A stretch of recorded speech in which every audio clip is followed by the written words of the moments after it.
Yo, what's up, everybody? Welcome back to Coolin Out. We are back. It is Kev. And it is Rel. What's good, world? We have some wonderful guests with us tonight. We got Robert Anthony Agard, writer, director, producer, and editor of Streetside Flower. And we got homie Kenny Forbes with us, leading actor and artist in Streetside Flower. What's up, fellas? What's going on, man? Doing good. Hey. Welcome to the podcast. We're so glad you guys could join us. Welcome. Good to see y'all. Good to see y'all. Good to see you guys too, man. Everybody's doing good right now in 2020. Everybody all right? Fine, yes, man. you can. Trying to keep, yeah. Can't call it. That's the line for 2020. Just like, all right, whatever, man. Yeah.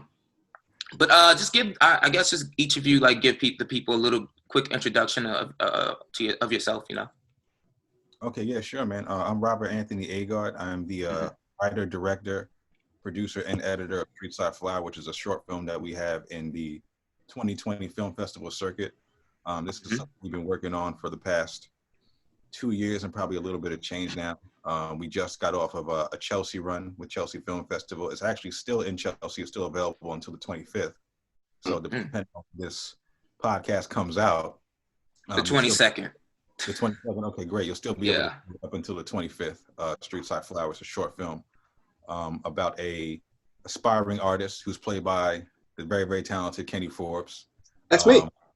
And that's him, who is a little bit upset and frustrated with his life circumstances and decides to take his fate and his work into his own hands and kind of give himself that sense of fortitude that he needs to kind of move forward. And I think it's a great story for anybody who's aspiring to do anything. Anybody who is motivated to who's a little bit fearful, who's a little bit reluctant to kind of take that step, kind of something similar that we all kind of face in life. And it's a very, very relatable story. And yeah, man, it was great working on this project and great collaborating with Ken on this. Shout out to Trey Witter, Chris Amaya as well too, who are producers on this. And just an amazing cast and amazing crew. And yeah, man, that's what we got going on right now. So. Gotcha. Amen, bro. Amen. Yeah. So, hey, hi world. I'm Kenny Forbes. I am the leading actor in Streetside Flower, as Rob said. So the film, it was a really big stretch for me because I am a visual artist who is struggling and broke in real life. So I've been practicing this for about 34 years now, if I had to say. Method actor at heart. Nothing beats real life experience. Whew. Yeah, I mean, if I didn't get picked for this role, I'd be pissed. Yeah, it's so yeah, I am the leading actor. I'm a visual artist, specializing in sprays, acrylics, watercolors, digital. For me, it's important that my art makes somebody feel and think about something. If you look at a painting and it's visually cool and you say, yo, that's cool, that's dope, all right, and then you move on, it didn't really do anything. Just like a film. If you look at, not to headhunt, but if you look at, a Transformers film, you're like, oh, cool, big explosions, loud stuff, all right, great. And then you forget it as soon as you leave the theater. Or you turn off your Amazon Prime, or you get back to whatever you were doing via Netflix, it kind of hit, it missed the mark. Art in all of its forms should make you feel and think something. So that's what I try to bring to the table. Gotcha. Hopefully won't be a starving artist for long. We'll see how it's going. Nah, man. Hopefully not. Hopefully not. So I guess, Robert, just talk to us a little bit before we really get into Streetside Flower. I guess you could just talk about your beginnings in filmmaking and your growth and how you got started in that. Oh man, I've wanted to be a filmmaker ever since I've been anything, man. Ever since I've been a kid, it was something I always knew that I wanted to do. Something I always wanted to be. I always been in love with just cinema and film, and it really comes from my love of books and storytelling, just stories in general. But just kind of how the story represents, I was always fearful to kind of do it because I don't come from a family of artists of any real concern. I don't have any representation of that in my family, So I kind of just put it off for a long time. It was kind of always just in the back burner. So as I got older in my first attempt at college at Penn State, I tried to get into it a little bit and was just reluctant to. And then you kind of get to a place where you're just working a lot of odd jobs. You're working, you're doing everything but the thing that you feel like you need to be doing. And I kind of just got tired of that. So I decided to just go for the one thing. I asked myself, what's the one thing I don't want to do, was go back to school and kind of go to film school and pursue my passion, pursue my purpose, I felt like. And it was the best thing that I kind of ever did. I did that in 2016. I kind of worked my way to get my associates and get back into the groove of school, and then got into Brooklyn College, transferred over there. And that was the start, and that was kind of the end of all that. It was kind of the end of me kind of procrastinating and putting everything off to the side, and the start of me kind of being Robert Anthony Agard, for me kind of walking into myself a little bit, and just kind of picking up the craft and the tools of it, and learning the craft of filmmaking. And I'm really happy I kind of got to that place, man. It takes a lot. Sometimes for a lot of people, it takes a lot to kind of bring yourself there, to kind of do something you've always wanted to do. You got that little voice kind of in your head telling you to do this, but you're just afraid to kind of do it. So to get that sense of fortitude to finally go there and do that, 2016 was the year, man. I kind of had enough, and I kind of just, so filmmaking for me, I always felt like I've always been a writer, at least. Like, I've always been good with words, and I always love writing and storytelling. But as far as a filmmaker, I became a filmmaker in 2016. So not too far up, not too long. But I still consider myself a student of it. So still learning, still growing. We got this one film right now, and I kind of met Kenny along that way as well too. Me and Kenny were friends way before that. The early 2010s, somewhere around Stuytown days. Somewhere around there. But we've always been very artistic friends, and shared that kind of passion for film and painting and art and stuff like that. So it was kind of just cool for everything to come full circle for us to collaborate on this. Yeah. So that was kind of my start with filmmaking and how I got started. Gotcha. I know we're going to dig more into the filmmaking process, but could you just name a couple of your influences in the medium? Oh, definitely. For filmmaking, it's on the list.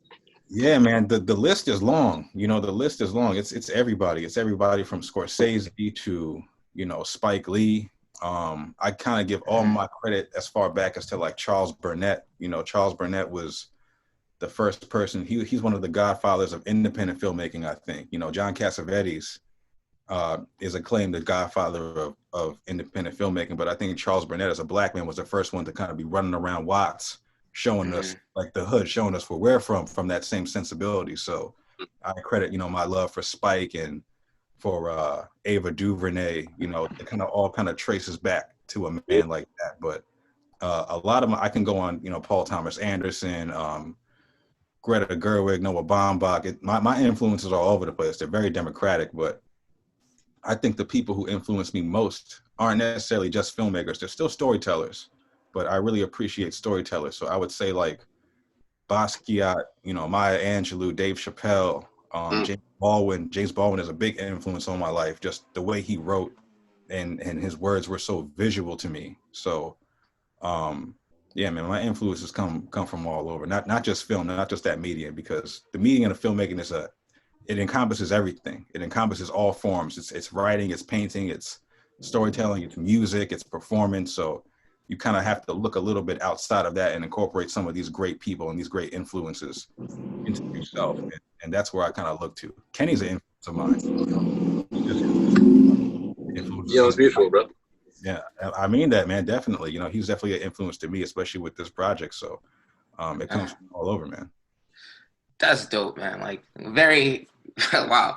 Like, I'm like very like left brain. So whenever I talk to people who are like very right brain and like creative and like artistic, it like always amazes me like how deep like you guys are, like in terms of like your influences and things like that. So like that's really dope to hear. Appreciate that. For Streetside Flower, it sounds like essentially like your personal life story was the inspiration behind that short film. Like, can you kind of talk like a little bit more about that? Like, yeah, I mean, and I'm gonna pass some of this to Kenny too. Yeah, because I know he's got some notes in it as well about that. But it's just it's not so autobiographical in it's kind of just more so a representation, and it's inspired by certain things that I've learned. Because one thing I've learned about inspiration in my life is that it's not something that's so physical. Like we get inspired by people's stories, and we get inspired by people's like ways of life and the things that they went through and the trials and tribulations and challenges and stuff like that. And it's not so concrete to where you have to do that exact thing to be whatever it is that you want to be, you know? Mm-hmm. So I think inspiration is, we look at it kind of like a hand-me-down, kind of like, oh, there's this story, this thing, I got to do that. I got to do that exact thing. But I think it's more so like it's a material, it's a cloth that gets passed down to you so you can make something of your own that fits you better, you know? So just in regards to that, it's just like, it's not so much about my life. It's not so much about everything that I went through. I've went through certain things, but I wanted to kind of write something for Kenny because we always wanted to collaborate and kind of do something together. We did this project called Stay Woke before, and we just had great chemistry with it. And in writing this project that I wanted to do, I wanted to kind of highlight him and highlight his painting and highlight his art. So we kind of came up with this story that was reflective about notes of his life and certain inspirations of mine that kind of represented what this story Streetside Flower is. So it's not so, you know, exact, I would say, but there's a lot of heart in it. And the biggest thing about the story is that it's so relatable. You know, we all kind of go through this, we kind of all, you know, Kevin, you were there on the set, man. You saw a lot of the stuff that we were shooting and a lot of the scenes that we had. And it's kind of just very, very reflective of anything going through the process of kind of chasing something, aspiring for something. And, you know, Kenny, you know, I want to pass it to him a little bit because you know a lot how I kind of wrote it for you, and I wanted to put you in a place to be successful. Right. Yeah. Yeah, I think you hit the nail on the head, Rob. This film, it went through a few drafts, which is, you know, necessary to know. The original idea for Streetside Flower was very different than what came to fruition. And there was there were several months of a break that, you know, Rob kind of stepped back to reanalyze and reassess, okay, what is the message and the theme that we're really trying to push you? And then coming back to it, you know, Rob came up with the vision that came to fruition. For me, one of the biggest themes is the American dream. Okay. So the American dream, what is it? They say, no matter who you are, where you're from, what you're doing, black, brown, tall, short, fat, male, woman, you come to America, you work hard, you do the right things, quote unquote, you will achieve your dream. Okay, cool. We can all, if you're an American, or if you're not an American, you came to America, or if you're not an American and you even know the American dream, you've thought about going to America, you can empathize with that. And then here's the next step. You shoot for this American dream. You do the right things, quote unquote. You go to, let's say you're an artist, you go to art school, you talk to the right people, you do the interviews, or if it's any kind of other medium, there comes a point where unless the chips really fall perfectly in your lap, you're going to get slapped in the face, and you're going to wake up one day and be like, dude, years have passed. My American dream has not been achieved. And I've been working my butt off, and I have been doing, quote unquote, the right things. How did I get here? Why am I here? And how do I fix this? And, you know, so Rob can empathize with that in his life, and, you know, trying to switch tracks to directing. You know, I can empathize. You know, I wore a lot of hats in my life. I initially went to school for hotel restaurant management, opened up a restaurant, you know, went through that, did modeling, kind of changed. I was a financial advisor, and, you know, each one of these things, each one of these paths, that moment came where one day you kind of wake up and you go, this isn't it. And why isn't this it? And how can I adjust this to achieve the life that I want? Maybe the life that I want wasn't what I orchestrated in my mind before, but I realized this isn't it here. And how do we get to where we need to be? And so really when Rob approached me with with this idea, I was all for it. And then also for, going the artistic route, I was even more for it. One thing stuck with me that he said about films that he hates, and now it always sticks with me. He hates it when there's a musician in a film who you don't see playing the instrument. He hates it when there's a rock climber in a film. You don't see him climb rocks. When that person is specializing in X, Y, or Z, and you don't see that person doing it in the film, it's a lie. So he's like, no, we need to see you painting. You're a painter. We're going to see you painting. This is what you do. And so that just, echoed with me, and I was 110% behind it. And his ability to bring paper to life on set is unlike anything I've experienced on set with anybody else. Thanks, man. Shit. I'm going to get you crying up here, Ken. So I'm always intrigued with like the creative process. Like, could you just go into, well, you mentioned I was around the set, and I remember, I hung with you guys around December 2018. Yeah. And I never for once thought making movies was in any ways easy at all. Mm-hmm. But it really gave me insight hanging around, I don't know, say what a minute scene would take, the amount of takes and time and adjustments of lights and camera. It really just gave me a deeper appreciation to how hard this process is.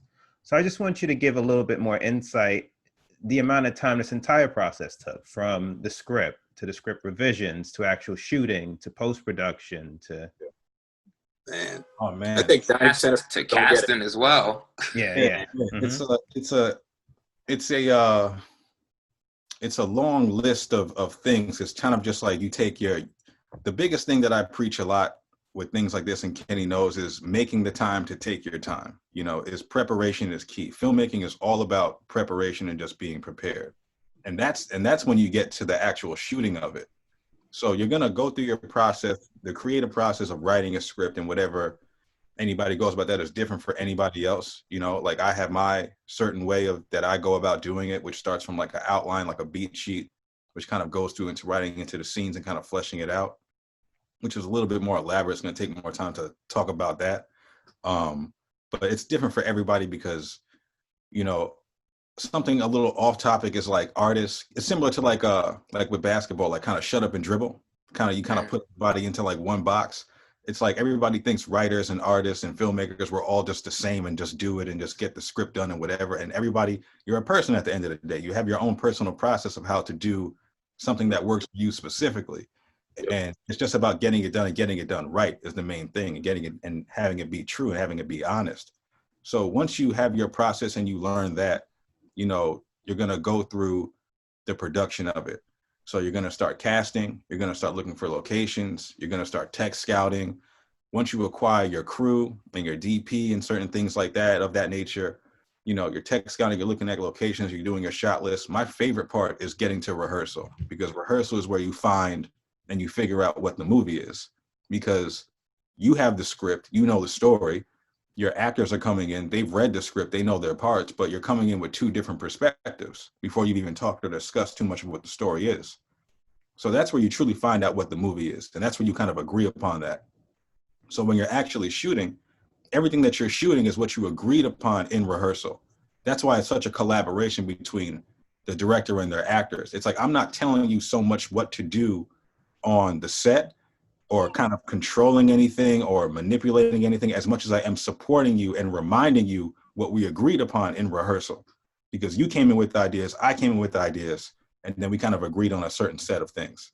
So then you go through your shooting, you organize that, and then you're gonna get to post where you have all of your sound, you have all of your footage, and you organize that. So the duration that it takes, for us, it took me about 1.5 years to write the script, 15 drafts. Once that happened and we got to the point where I was like, all right, guys, this is the story, we're going to go with this, I would say it took another 2 years of just casting, preparing everything, shooting, because we had to kind of go, 2 days here and then wait a couple months and wait a couple weeks and 2 days here and then do pickup days and stuff like that. So it was every production is going to be different. Ours took a while just to do a 16-minute and 31-second short.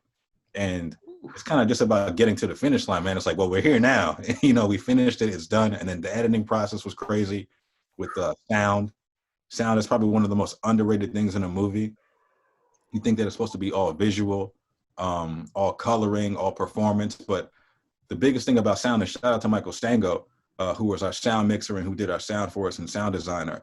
Sound is trust, you know, no matter how a movie looks or how a movie feels, you're not going to believe it if it doesn't sound right. If the sound is off, you're not going to believe what you're seeing. So you gotta there. You have to feel there. Exactly. You have to build that sonic world of the film.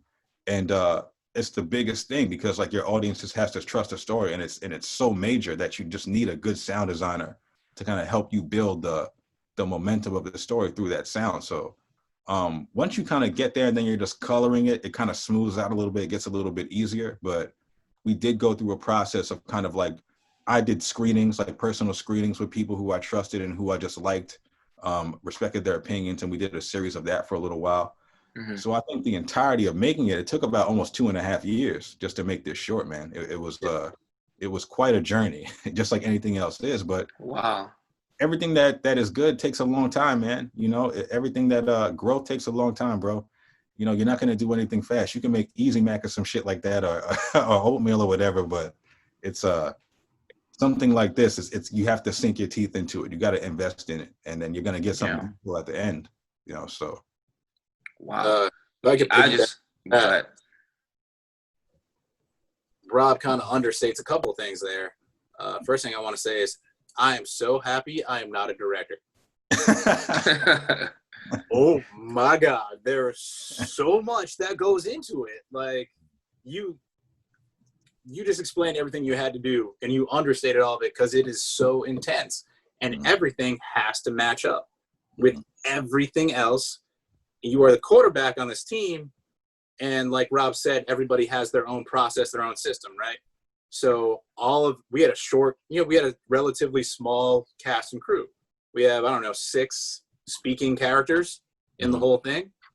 So you as the director, or Rob as the director, needs to know the process for all 6 of those individuals, and make sure each time he's shooting with each one of those individuals, he is fitting into their process so he can make them come out the best way and perform the best way they can. Then he needs to do the same thing for every member of the crew. And not only for each member of the crew, but make sure everybody gets along and pushes each other. Think back to when you're in elementary school and the teacher assigns a random group of people to work on a project and y'all hate each other. You're like, Derek did all the work. Screw you, Karen. You know, when you got a group of 4. All right, we got like 30 people on set, and we only got 3 hours to make this magic happen, and it has to look exactly the same as the other shot. It's wild. It's very intense. Another thing I think that people don't really, or viewers don't understand, if you haven't done it, if we're doing a 10-second shot, okay, so if I'm sitting on the couch, as you'll see in the film, and I'm opening a box, this is 15 seconds of reel, right? Setting up the lights, the staging, the sound, everything for that shot, minimum 30 minutes beforehand. This is why actors have trailers, because the majority of a shoot day is setting up lights, setting up cameras, setting up everything, making sure it's 100% tight. And then the actors kind of comes in, delivers the lines, ba ba boom, ba ba bang. Conversely, Rob was huge because, as the narcissist actor that I am, after a take, I'm like, huh, Daddy, how was it? Was it good? Was it good? Do you want me to go a little slower, a little faster? Like, what do you need? And if he just says cut, I don't know. And then I'm second guessing myself. And I'm like, did I do it right? Did I not do it right? Is he mad at me? Does he not want to tell me to do something different? Because, and what was the quote you said, Rob? Like everyone, after you say cut, everyone on set. Yeah, we just talked about that. I just because I would always come up to Kenny after I would call cut, and then I was just explaining to him that how it's so important because you got a lot of moving parts going around. You got your sound guy, you got your DP, you know, you got your crew members, your gaffers, everybody's running around doing a whole bunch of stuff. But once you call cut, your actors are the only one who are giving you themselves. They're the only one giving you emotion. They're not working with equipment. They're working with themselves, going to places emotionally that you don't know how that's affecting them throughout the day or throughout the scene. So the first person that I personally go to is my actor, are the actors. And I just reassure them. I give them a note. I say something to them, but I just want to talk to them and make sure that they know that, like, I'm here for you. You know what I mean? I'm paying attention to what you're doing. Like, you're giving me so much that I'm not going to go to anything else or hold off or say, hold on, let me check this camera. Like, nothing else matters right now when we call cut unless I know you're good. I'm just reassuring you. The job as a director is to support everybody. And I got to make sure that you're satisfied because you're investing the most. You know, we're investing money, we're investing time, we're investing equipment, but you're giving me yourself. So how do I not come up to you when I call cut? And that's just something I was telling Kenny, you know, after our cut, because he was just talking about how I was so receptive to him and the other actors as well, you know, and I think that's something that's really important. It's something I learned by seeing people do that differently. You know, people more concerned with the camera and the look and the take and kind of not acknowledging their actors. And they're the ones that are giving you the most, man. They're everything for you. Everything is there for the actors. Everything down to the fruit snacks and the food that you got on set are for the actors so that they can be comfortable. So, Mad good. It's something that's really, really important to make sure that your actors are good, man. To make sure that they're good to go, then everything is all right, you know. Wow, I wasn't on set, so like just hearing it sounds stressful as hell. Like it sounds like a lot of work. I was like, oh, you wrote 16 drafts. Whoa. Like yeah, we wrote a couple. Nah, man. Yeah, you got to keep your composure. You know, it's high pressure stuff because you're working on a clock constantly. It's just everything. And I got Chris, who was our producer, but he was also our AD, our assistant director, coming up to me being like, "Yo, we got 15 minutes. Yo, we got 10 minutes. Yo, we got 5 minutes." So like, you're constantly on a clock with everything. And me and his chemistry was just great. So we were just completely in sync with each other because the film might be mine, but the set is Chris's. Like Chris runs the set because he's the AD. He's making sure that everything works perfectly and we're breaking for lunch and everybody gets their time and stuff like that. So the collaboration between the AD and the director is super important. But it's just really, really important to reassure everybody. And you know, I learned that you got to be a leader, but you got to lead with compassion. You know, you got to kind of be and lean into yourself. People get too caught up in like control and like I'm a director, like I'm here to control everything, and they get like this sense of power and stuff. But that's not what it is, man. Like you know what a director is once you start doing it, and once you start seeing it, you know what the good and the bad is. And it's not about control; it's about support. It's about compassion. You gotta love everybody because everybody's working for this film that you wrote. Why would you be a dick to them? Like, why would you be mean to anybody or inconsiderate to anybody? You know, like. It's I saw too much of that and I just don't really understand it, and I don't know, maybe I just love film too much or I take it too serious. I don't know, but that was just my take and my perspective on it. To Rob's credit, he did a phenomenal job at, you know, despite all this pressure, all this stress that comes with making a film and being on set, he made it fun.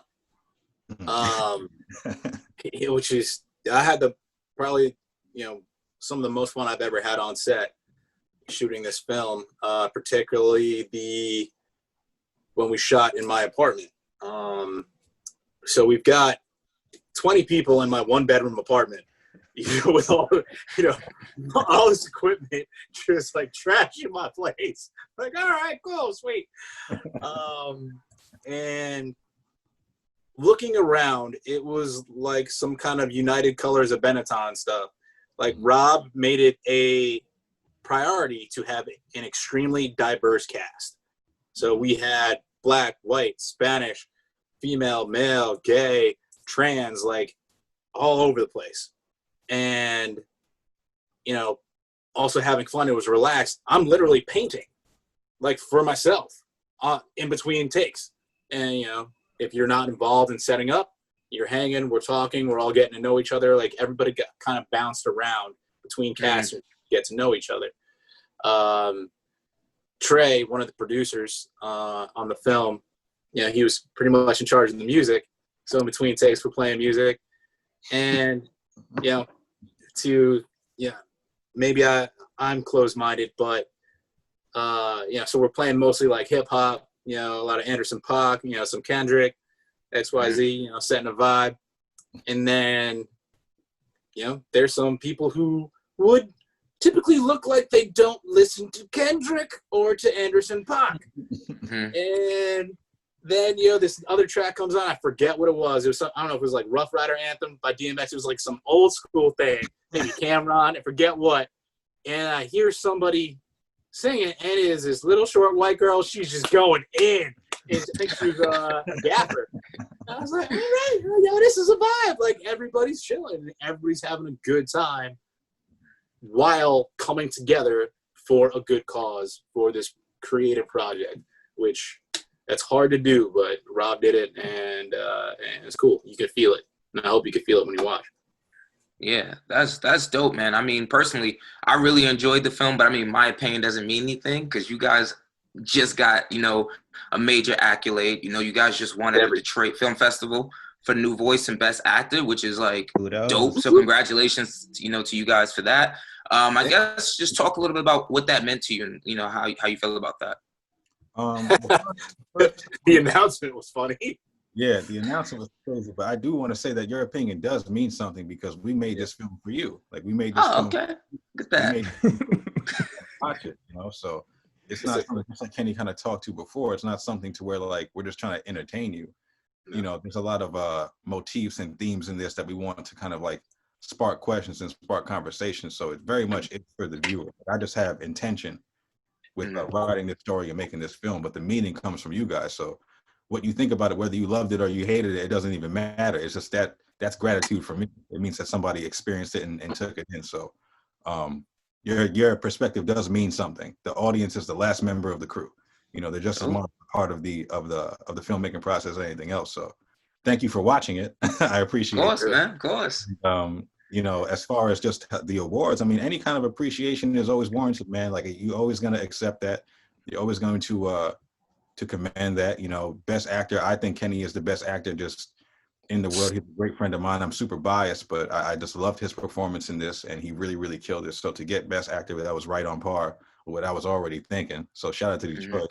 Up with that. And then, you know, best new voice just for the film. That's a collective win, man. That's a collective win for just everybody believing in the vision of it, believing in the story of it, working so hard, making sure everything that kind of came together, the patience of it. You know, it took a lot of time. It takes a lot of people, just like it takes a village to raise a child. It takes a lot of people to get a film done, man. And the biggest thing is just being able to watch it back, because that's the biggest gift that you can get. You know, we can get any award that we can get, but the gratitude really just comes from the fact that we got a movie that we can watch that we made. Like, so many films fail. So many of them don't really work out. A lot of productions get canceled. And I'm not even talking about COVID quarantine stuff. I'm talking about even previous to this. It's so hard to make a movie for things to come together. So just we have something to promote and to produce and to put into festivals, and for anybody to even have an opinion about, it means the world. So anything on top of that, man, it's just icing on the cake. You know, we feel great, and yeah, man, it's it feels really, really good to kind of just be accepted and to be adorned in that sense, for sure. Yeah, we got the news on my birthday. Sorry. Oddly enough, sorry. No, go ahead. Sorry. The announcement of best new voice and best actor, we were all actually hanging out in Bushwick in Brooklyn for my birthday party, and then Rob gets a text that my mom called me. Your mom's like, "You won! Oh my god!" And I'm like, "I need this in writing. I don't believe it. No, I may have had one too many martinis," and I'm like, "No, I need hard physical proof." And then we were, I think, both just kind of in disbelief. And then, like, you know, we just kind of lost it. We're like, yeah, you would think we won the Super Bowl, just because it's important to celebrate your wins. Yeah. I feel often, you know, for creatives, for a lot of people in general, particularly creatives, and particularly now since the world is on fire, you know, we don't celebrate our wins enough. You know, something good happens, we're like, all right, cool. But what's next? You know, take a second, enjoy that. You know, so we kind of took that day, a couple days after, where we're like, all right, sweet. You know, and I don't know, for me, it's a little bit of validation. As Trey said, he's like, "Yo, you don't suck." I'm like, cool, man. Like, thank you. That was very, very, very heartfelt. But all jokes aside, at the end of the day, we don't suck, and people. I guess one of the cooler parts of getting the award, outside of the award itself, or the awards itself, were that it drew more people to watch the film. Yep. And again, at the end of the day, that's what it's about. We didn't watch this to sit back and watch ourselves on screen. We want people to see it. And so when we got these titles, more people are like, "Oh, yo, let me check that out." Bet. There you go. Gotcha. How much has the pandemic impacted the film's rollout? To be honest, I would say the pandemic, and you never want to say that it's a blessing because we've lost so many people. So many people have been affected by this, jobs, businesses. It's such a terrible thing, an unfortunate thing. But in a sense of a creative and just this, we were scared, initially because the film just got made and just got pressed and cut on the 26th of February. It was Ash Wednesday. And we did that. I was at Brooklyn College just kind of pressing the film. And then I remember I called Trey up to come watch it because we watched it in the auditorium. And there was the final cut of the film. And we were just kind of happy about it and just had a moment.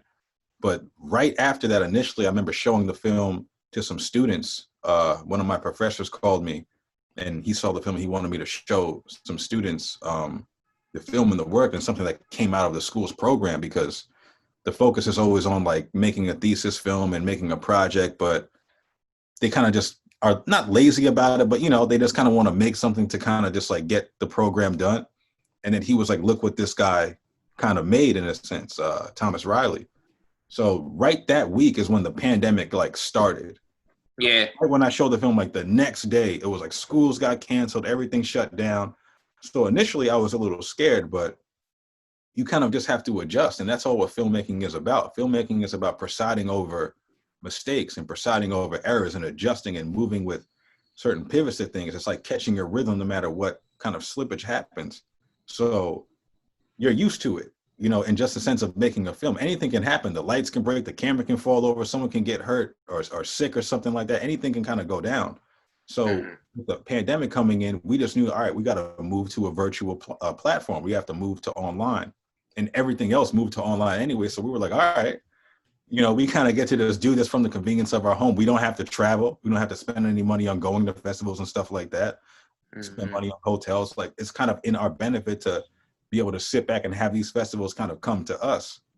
So, I mean, I don't want to say it was a good thing or a bad thing. It was just a thing. It was just a thing like anything else. You just kind of got to ride with it and adjust to it. But I think we did pretty good collectively as a group, kind of making those changes and making those decisions, and a lot of great suggestions on how things should work moving forward through this pandemic. I think we did a really, really good job. I want to commend everybody who was a part of that. So yeah, man, we're still here. We talking to y'all. We probably wouldn't have did that. I don't even know. Maybe we wouldn't have did this if it wasn't for the pandemic. Who knows? We here now, talking to you guys. So, I mean, that's a blessing in itself.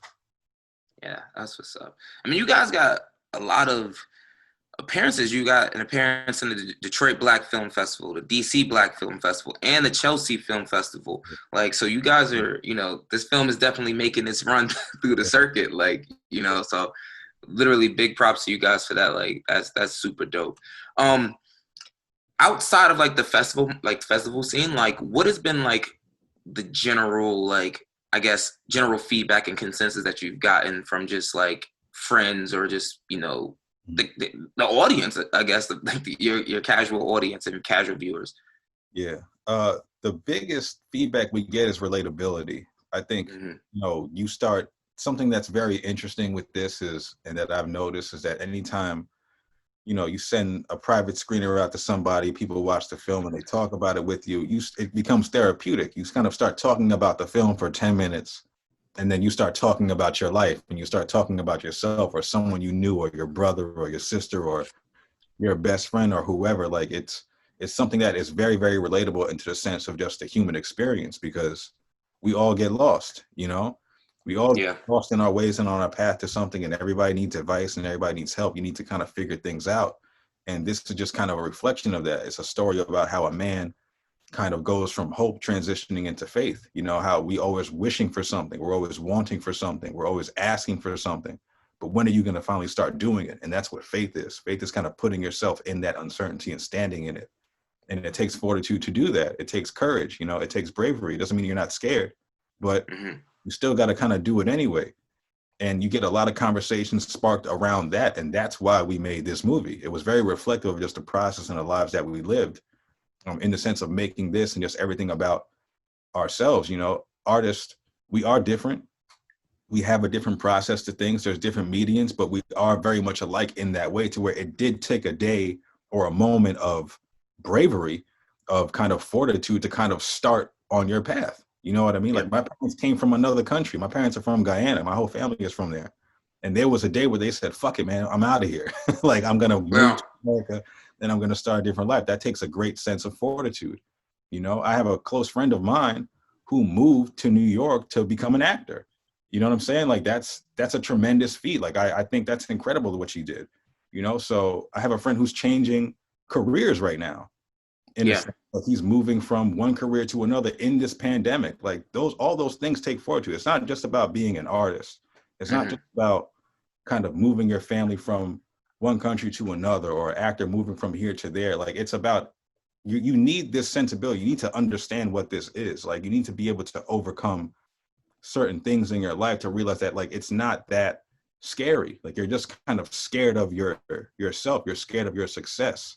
You know, like, you need that drive, in a sense, to kind of continue to push that forward. So, yeah, man, that's just the biggest thing that we get. It just sparks it's not something specific. The conversations go all over the place. You know, we talk about a lot of different things, and that's why we wanted to make it. You know, the intention is ours, but the meaning is what we wanted to receive.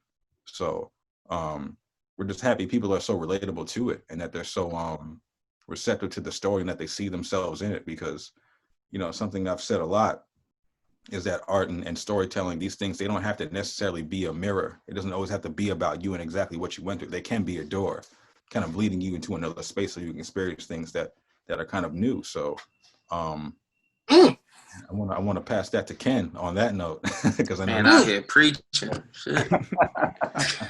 Oh, it's like that? You're just gonna drop like a gem, a quotable gem like that, and then pass I'm gonna leave you on a gem. Yeah. Good luck, Kenny. Good luck. Okay. No, you're totally right. And so I guess some of the things that I heard were, the relatable ability of the film. On top of that, I hear how people they say they can hear my thoughts. So in the film, Luke Best, my character, you know, there are some silent parts where, you know, he's contemplating, you know, what's next, or what happened, or why am I here, blah, blah. But he doesn't say these things, but you get the sense of what he's thinking. And going back to what Rob said and what the feedback people say, again, I can hear his thoughts. I can feel his thoughts. Well, part of that is you can, you know, look at the context of the film and feel my thoughts, or Luke Best's thoughts. And the other part is, that's you. You see yourself in that position. This is you relating to that position. Maybe you're not painting, but we're all striving for something. And we're all questioning, are we doing the right thing, unless we're on a yacht. And if you ain't on a yacht, at some point you're questioning, hey, am I doing the right thing? Am I doing it for the right reasons? Am I doing it the right way? And so throughout the film, you can feel that. Also, the tribulations that my character goes through, you relate to that. You know, and the feedback I get is, I felt bad when XYZ. I won't give any spoilers. Like, ooh, yeah, like when that happened, I was like, because maybe the same exact thing didn't happen to you, but something like that has happened to all of us in our path, in our course, in our life.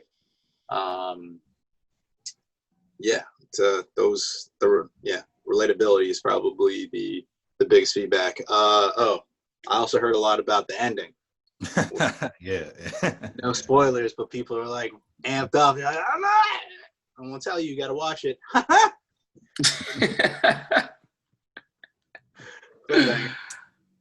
But yeah, the ending. A lot of people were giving feedback on and asking a lot of questions, giving some opinions, giving a lot of vision.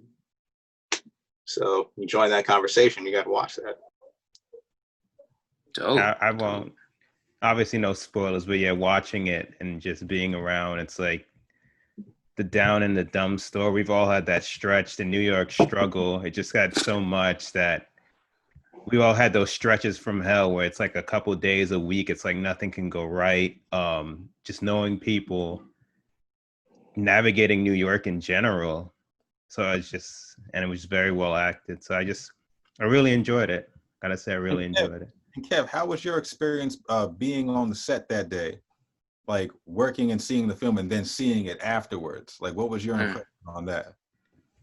I was happy, like watching it. I'm just very happy for you guys how well it came together, because I'm a person, I consume a lot of like media and I read a lot about movies and stuff. So I know that you hear stuff like this was so good on set, but it didn't translate when he cut the film. It's like, this is not a one-to-one. It's like one aspect could be, it was hell on set, but we made magic, you know? So I'm just glad that all the pieces came together and you really made something that, you know, I'm proud of for you guys.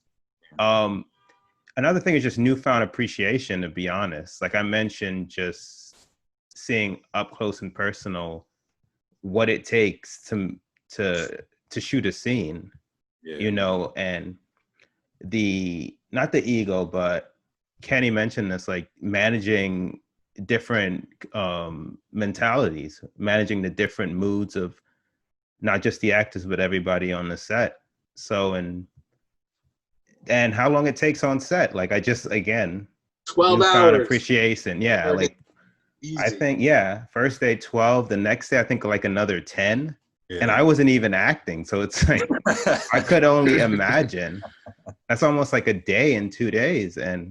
But no, that was my just really appreciation, and like seeing it all in motion, seeing you and Chris, Trey, and then of course the actors, just seeing it all in motion. You see like makings of a scene or you see people filming, but it's like seeing it. So kudos.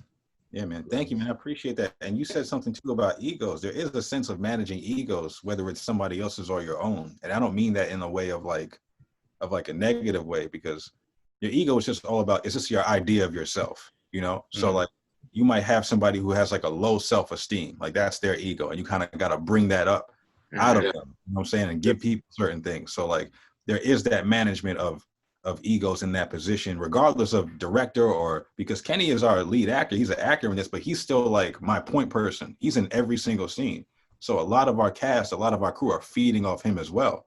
So if he has that confidence, if he feels good, it just kind of translates into other areas, your DP, you know, your sound recordists, like everything everywhere. So the management of egos is definitely very, very important. You guys work on a podcast together here. There's a management of egos in that sense, not in a negative way, but just like building each other up, like running off each other, keeping that rapport good, like holding each other accountable, you know, like it's very, very much important. There's that air of things now about ego and like energy and, you know, like how in a sense it's negative or whatever, but you got to kind of lean into it. It's just your idea of yourself. So more so than what your ego is like, how do you see yourself? And that's where the problem or what we need to fill usually is. So it's just about awareness, it's about mindfulness. You know what I mean? Your ego, like you're saying, it's a tool. Yeah. Yeah. Or it could be a weapon. It can be positive or it can be negative, as you just said. You know, like I played sports all my life, so I kind of relate a lot of things to that. You know, particularly team sports. So if you come to practice and you got a bad attitude, a bad ego, and you have a crappy practice, it's going to translate to the game. Yeah. And let's say you're playing football. If you are not doing your job, it will infect the rest of the team. Coming to rehearsals, which Rob said is one of the most important parts of kind of setting the tone for the rest of the, you know, the film and production. You know, coming to rehearsal, being the lead actor, I wanted to make sure I had all my lines down, back and front. And I wanted to have different ways to deliver all of these back and front. If you said, all right, page, if it's a 16-page script, if Rob says, all right, page 7, line 3, I want to know what that is. I want to know everybody else's lines. A, so I can perform, but then B, when somebody else is in there, you know, and the other cast members there, I want to show you, hey, this is what we're at. This is, and then push each other. And then also just set that tone, set that tempo of like, yo, let's get this, let's perform. We got each other, we have each other's backs. Up, up, up, push, push, push. Yeah, because the alternative, it's just gonna tank everything. It's unhealthy. Dope, man. Well, the finished product. Go ahead, Kev. No, you're good. No, I would say the finished product was definitely beautiful, definitely relatable. I mean, like, I don't live in New York anymore, but like, so 2016 was like a beautiful year for you, Robert. Like, it's like you stepped out and like found, and like, you know, I guess found your lane and like said, fuck it, I'm jumping off the cliff and I'm gonna go for this. 2016 was a terrible year for me. You know, like 2016 was like one of those years where it was just like shit, like nothing's going right, you know? And when I was watching it last night, I was like drinking wine on my couch and I'm watching it. And I'm like, damn, like, you know, it was like so relatable. It reminded me of like when I was in Brooklyn, just like, damn, like really, really like, all right, like kind of what Kenny said earlier, like where you just take a step back and you're like, all right, well, why isn't this happening for me? Or like, why aren't things going the way they're supposed to be going? Like, you know, especially when you put so much time into something. And like, for me, it was like going to school. I spent so much time in school and then it was just like, I got out and I was like, all right, well, what am I doing in my life right now? Yeah. So like, that's how I felt like watching the movie. And then I watched it again today. Like earlier in the afternoon, I felt the same exact way again. And I was like, oh yeah, this is dope. This is beautiful. Like, and like, no. And like, even in the scenes where you're like, where like Kenny's saying like, you know, like, I forget, what's the main character's name again? I apologize. Luke Bass. Yeah. Even when he's not saying anything, it's like, yeah, you can like kind of like telepathically, you know what he's thinking. Like, you're like, all right, cool. I've been there before. And I know what he's feeling. And like, even just the acting, the facial reactions, like the emotions, you know, like just the sound, as you said, you know, like the score behind it, it's like, all right, cool. Like, this is a very intense scene and I feel it. So it all came together. It was a very, very, very, very, very beautiful film. Thank you. And Thank I mean, it's crazy. It took so much time. Like, I did not realize it took so much time. Like, dude. Because what you're doing is you're meditating on something. And the style in which that we made it, it's like that you're meditating on a lot of moments and the style in which this film was shot and how we wrote it. Just like what we're talking about, like you see those facial expressions, you can kind of see Kenny's actors thinking, and there's certain close-ups and certain aspects of it. You know, we're meditating on this entire feeling. Like, this feeling isn't just like sad, happy. It's a like a cocktail of all of this kind of stuff that you're going through in this specific moment that we all share. You know, so how unique it feels and how odd that it feels, like everybody kind of goes through that kind of shit. You know what I mean? Like, I have friends who tell me that they were depressed around the same time that I was going through some shit, and we never knew because we never said it to each other. Like, we never talked about it. So it's just like, it's a very internal aspect of it, you know? And yeah, man, this film, you know, it's very, very personal in a sense, but it's a personal thing that you want to share with everybody, because your suffering it's not supposed to isolate you. It's your bridge. It's supposed to connect you to other people. So you kind of got to put these things into your stories and kind of like send it out there so people can kind of experience that and see that they're not alone. You know, like you're talking about at the same time in 2016, you were going through a very similar thing. Nigga, so was I. I was making this movie. You know what I mean? Like, I was going through this aspect. I was living that life that led me to make this film. So you can kind of see it and you can kind of feel it and kind of relive it and reenact it and then remind yourself of where you are now. Like, this too shall pass. You know what I'm saying? You kind of just got to keep going. And you learn a lot of things along the way, man. You got to make it through the desert. You know, the desert is going to test you. Yes! Challenges, you know, the Alchemist, baby. Kenny gave me that book. I made him read the Alchemist, man. Man, it's a life-changing book, man. And it's very much reflective of that. And it's funny that I read that book after we made this, and it relates to it so much. It's kind of incredible. But yeah, I just wanted to make a comment about that. My bad. That's dope. I mean, like, Kev, you have any other questions or anything else to add? I just like, are there any scenes that you cut that you wish you could have included? I know. Listen, I'm favorite scene. I'm so mad. Yeah. So mad you cut it. I'm not gonna go in. I'm not. I'm not gonna go in too much into detail about what we cut because I don't want to change the image or the look or the feel of the film for people. I'm talking about that. Every film does go through a certain sense of cuts. They're gonna have this idea of things that don't really match up anymore, because like you're writing something, you're shooting it, and then you write a movie 3 times. So you write it, obviously, when you sit down and you write the script. You write it when you're doing your production. Once you have everything collectively together, you're writing it again in the editing process. So the editing process is truly where you kind of make this film what it is because you're showing certain angles, you're deciding on certain cuts, you're putting music into it now, you're putting sound into it now. So you're writing it for the final time then. So you're gonna have to take certain things out. Certain things aren't gonna work, and you want a certain continuity and a certain rhythm and a flow. Like this film is a slow boil. Like I said, it was a meditation, but it's very, very smooth and very, very like, you kind of just ride that wave a little bit. So we had to take certain things out because they were like disruptive to that. They were disruptive to what we wanted to kind of paint and the intention that we had. So you do make those cuts. They're really, really hard decisions to make. Yeah, I see the pain in your face. I could tell you needed a moment after some. I needed a drink. I needed a lot, man. It was tough because you fall so in love with the story and you just want to tell your story how you want to tell it. But we're not going to speak about what was cut. Like we're not going to talk about that because it's going to ruin. I don't want to ruin it for anybody. I'm telling the noodle scene. I don't care. I'm telling. Okay, the noodle scene is fine. The noodle scene is fine, but you do have to make these harsh decisions, and it's all a part of what the filmmaking process is, man. You gotta budget cuts. You gotta. We can't do the gym membership this month. We gotta cancel Hulu or something like whatever it is.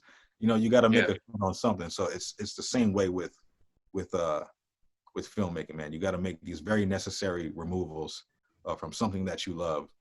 It's gonna hurt your film, man. It's like having an infected kidney or something. You got to take that shit out. You know what I mean? So, yeah. Is that how that works? I'm not a doctor. Yeah. Oh, I thought you replaced it. Okay. Yeah. So there are some scenes that were taken out. We did argue, talk, debate about some. The ending, which I won't go into, was up for debate.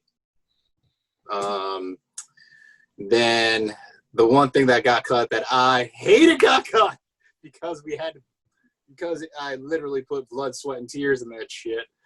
Sorry, I don't know if I can curse or not. Yeah. So there was a noodle scene. So my character Luke Best is broke. He's eating ramen noodles. That is the quintessential I'm broke as fuck meal. Okay. And so, we're shooting it and I don't have to talk this entire shoot day. Okay. But we're filming me eating these ramen noodles. And Rob's like, that's good, but nah, like, I want to see the steam. I want to see the hot noodles. Like, okay. And Put it in the microwave. They heat that shit up. And we do a take. It burns the fuck out of my mouth. And I was like, but I can't show that because we're recording and it has to be natural. So I'm like, fine. Cool. Take's done. We look at Rob. How was that? He goes, nah, more steam. Okay.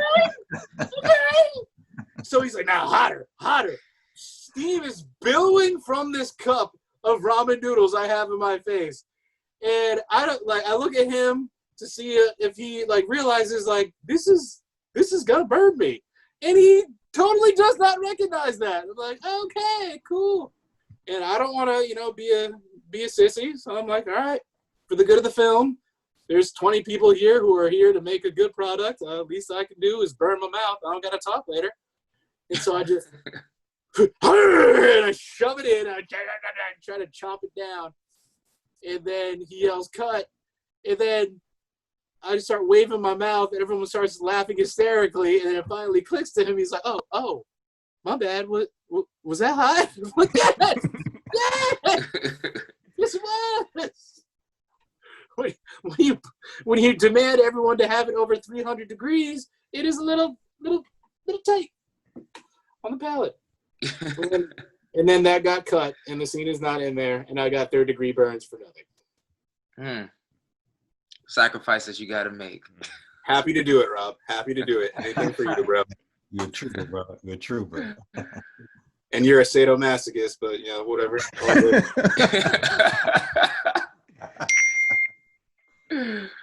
Oh my fellas, want to say thank you so much for coming on the podcast. Really appreciate it. Before we sign off, I guess just let everyone know where they can find the film. Yeah, definitely. So you can get the film if you go to chelseafilm.org up until the 25th. You can do a festival pass where you can just make a small donation to see the film on there right now. And you can find me at Robert Anthony Agard. Agard is spelled Agard. Robert Anthony, I spelled traditionally on Instagram. And the Streetside Flower page is STSIDEFLWR. So Streetside Flower abbreviated. I'll say that again, STSIDEFLWR.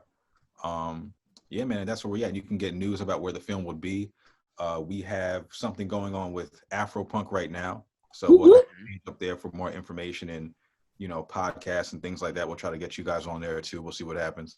We're in the festival process right now, so we can't really show it too many places, but there'll be a lot of updates and a lot of things coming on the Instagram page. So, and my page as well as Kenny's page. Yep. My page is on Instagram at Ken Forbes Official. So KenForbes, like the magazine without the money. Official. Still waiting on that 23andMe test so I can get some payday. Gotcha. But yeah, at Ken Forbes Official. I'm always posting stuff about our films. We will be in some things coming up, so definitely check that out. And if you like the art, it's up there as well. Let us know. And thanks for checking us out, y'all. Dope, Thanks for having dope. Of course, man. Thank you so much for coming, taking the time. This is phenomenal. People, make sure you guys go follow them on their socials and make sure you go to, is it Chelsea Film? Yes, it's chelseafilm.org. And before you get into the conclusion of this. Yes, go ahead. I want to thank Kev. I want to thank you guys so much for having us on your podcast, man. Really? I love what you guys do. And yeah, man, I just want to thank you so much for letting us talk about the film on here and switching it up a little bit and dedicating an episode to us. That's big, man. We really, really appreciate it. Of course, man. Of course, man. Thank you for coming. Make sure you guys go check out that film. Go to chelseafilm.org. Make that small donation. Y'all know y'all got it. Go check out the film until the 25th. Make sure you guys do that. Make sure you guys follow them on their socials so you can get any updates, see what festivals they're going to be in, and just, see where the film goes, man. Definitely support that. This is definitely dope. I've seen it, loved it. Kev's seen it. I'm speaking on Kev's behalf. I know Kev loved it. Kev actually worked behind the scenes. Yeah, you did. Look at Kev. Y'all love Kev. Go look at that. Go watch that. But nah, people, as always, thank you for the love, the support. Make sure you guys go rate, share, and subscribe. Go subscribe to our YouTube channel. We'll have the full-length video clip of this episode as well as it being broken down on IGTV at Coolin Out Pod. We have the audio on Spotify, Google Play, Stitcher, Apple Podcasts, Acast. Tune in everywhere that all major streaming platforms. We are there. Until next time, this is Coolin Out. Stay cool.